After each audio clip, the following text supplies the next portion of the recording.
വേഗത്തിലുള്ള സാമ്പത്തിക ആവശ്യങ്ങൾക്കായി ആശ്രയിക്കുന്ന ഒന്നാണ് സ്വർണ്ണ പണയ വായ്പകൾ. സ്വർണ്ണ പണയ വായ്പയെ ആശ്രയിക്കുന്നവർക്ക് വലിയ ആശ്വാസമാണ് കഴിഞ്ഞ ദിവസം റിസർവ് ബാങ്ക് സമ്മാനിച്ചത്. 2.5 ലക്ഷം രൂപ വരെയുള്ള സ്വർണ്ണ പണയ വായ്പകൾക്കായി ഇനി ഇടപാടുകാരന്റെ ക്രെഡിറ്റ് സ്കോർ അടക്കമുള്ള പൂർവ്വകാല വായ്പാ പശ്ചാത്തലങ്ങൾ പരിശോധിക്കുന്നതല്ല.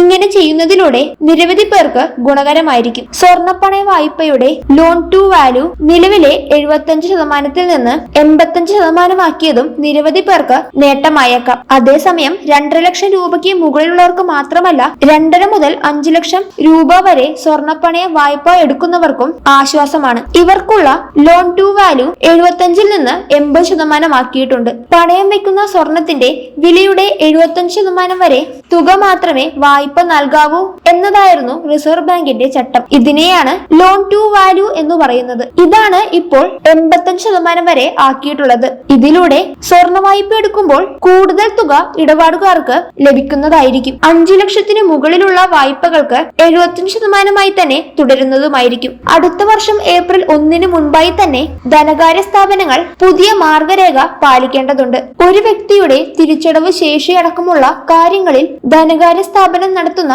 വിശദമായ പരിശോധനകളിൽ 2.5 ലക്ഷം രൂപ വരെ വായ്പ എടുക്കുന്നവർക്ക് റിസർവ് ബാങ്ക് ഇപ്പോൾ ഇളവ് നൽകിയിട്ടുണ്ട്. 2 ലക്ഷത്തിന് മുകളിൽ വായ്പ എടുക്കുന്നവർക്ക് മാത്രമേ പുതിയ മാർഗരേഖയ്ക്കുള്ള വിശദമായ പരിശോധന നേരിടേണ്ടി വരികയുള്ളൂ. കൂടാതെ പണയം വെക്കുന്ന സ്വർണത്തിന്റെ ഉടമസ്ഥാവകാശം ഉറപ്പിക്കുന്ന രേഖയോ സദ്വാങ്മൂലമോ സ്വർണം പണയം വെക്കുമ്പോൾ ആവശ്യമായി വരും. വായ്പാ തുക തിരിച്ചടയ്ക്കുകയാണെങ്കിൽ 7 പ്രവൃത്തി ദിവസത്തിനകം പണയം വെച്ച സ്വർണം തിരികെ നൽകേണ്ടതുണ്ട്. സ്വർണ്ണപ്പണയ വായ്പയുമായി ബന്ധപ്പെട്ട് നിരവധി മാറ്റങ്ങളാണ് നിലവിൽ വന്നിട്ടുള്ളത്.